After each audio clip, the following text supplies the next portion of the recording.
la Rav Yosef, il a une tchouva, une responsa.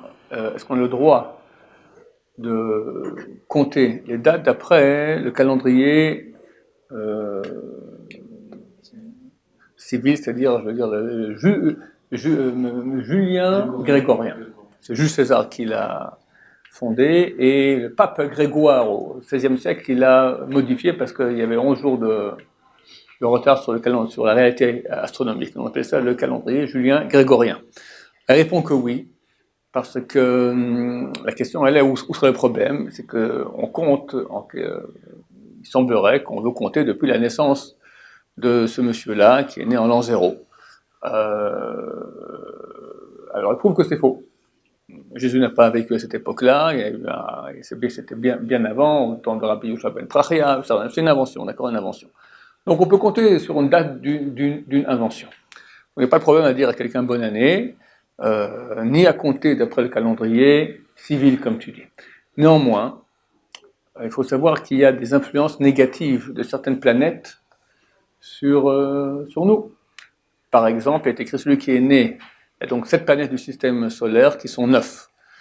Mais bon, je vais expliquer maintenant pourquoi c'est 7 qui sont 9, enfin 2 qu'on ne voit pas, d'accord, mais c'est 7. Et donc, elles reviennent chaque heure de la journée. C'est une autre influence astrale qui sont écrit. On voit à la fin de traité Shabbat, page 156, c'est aussi la fin de traité Brachot. Là-bas, on parle de cela. Alors, par exemple, celui qui est né sous l'influence de Ma'adim. Ma'adim, ça veut dire du mot d'âme, sang. En fait, c'est Mars, la planète rouge, d'accord. Elle est un peu plus rouge. Ceux qui ont vu l'astronomie dans leur vie, ils ont vu qu'on voit même dans le ciel, d'accord. Quand on voit bien, on voit une étoile elle est un peu orangée comme ça. C'est Mars, l'influence de sang. C'est celui qui est né sous l'influence de Ma'adim, alors il sera meurtrier. Alors c'est bien qu'il fasse un métier dans ce genre, qu'il soit égorgeur rituel ou fait la brit mila, il coupe comme ça du sang, d'accord. Voilà, c'est bien. Et comme ça passera dans ce canal cachère et non dans un canal meurtrier à Dieu ne plaise. Même quelqu'un qui n'est pas né sous Ma'adim, comment il peut maintenant se soustraire à l'influence négative, sanguinaire de cette étoile-là, en faisant des mitzvot qui ont à voir avec le sang? Quelles sont les mitzvot que nous avons qui ont à voir avec le sang, messieurs? Shochet, égorgé rituel, oui, quoi encore? Recouvrir le sang, très bien. De quoi? Ça dépend de quelle bête. La vache, on ne recouvre pas le sang. Vache, mouton, que les volatiles et les bêtes sauvages, cachères, telles que la biche, la gazelle, d'accord, tout.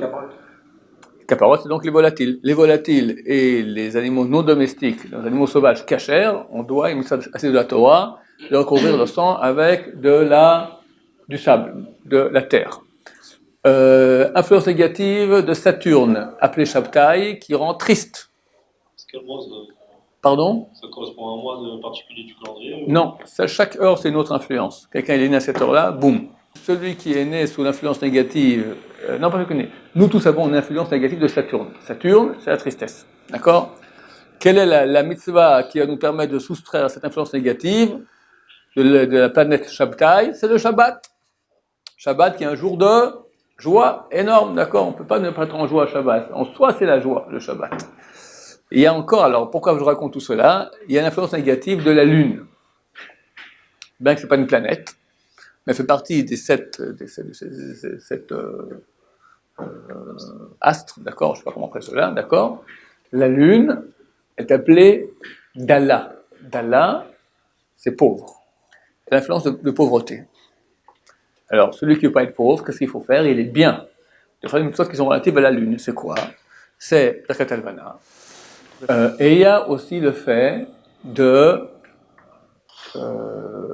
d'écrire, quand on compte, quand on parle, quand on écrit, on va écrire la date juive. Nous sommes maintenant le 14 Tevet, on est rentré dans le 15, d'accord? 15 Tevet. Il faut savoir quelle date on est. Il y a des juifs qui ne connaissent même pas les mois juifs, et encore moins quand ça se trouve. Donc, on est censé, alors quelqu'un m'a écrit sur l'échec, qu'est-ce qu'on écrit? On écrit la date Goy ou juif? Alors, tu vas aller en France, tu vas écrire 15 Tevet, 5778, le chèque il passe pas, d'accord? En Israël, tu mets en hébreu. Ça passe? Ça passe tout à fait. Parce qu'on est quand même sous le calendrier. Non, dans le calendrier juif, dans toutes les banques, tout ça, ils ont des fois, ils regardent quand même, oui, bon, mais il n'y a aucun problème. D'ailleurs, tu as quand même une masse population orthodoxe qui écrit en hébreu. C'est nos dates à nous. C'est pas, on n'a rien à faire des dates de Jules César et du pape Grégoire. Hein? Israël sont dit là, on est le 1er janvier 2018, ils ont vérifié, quoi. Ouais, ça passe aussi. Le calendrier civil grégorien, julien, grégorien, il passe aussi. Mais ce serait quand même plus sympa. Et c'est mieux pour soustraire cette influence négative de pauvreté de la Lune, parce que la Lune, elle est pauvre. Elle n'a pas de lumière par elle-même. Toute cette lumière provient d'un reflet du Soleil. Quand même, elle est foncée, d'accord?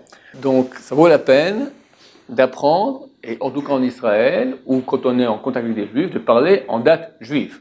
Ça amène une bonne parnassa. Baruch Adonai, Amen, Amen.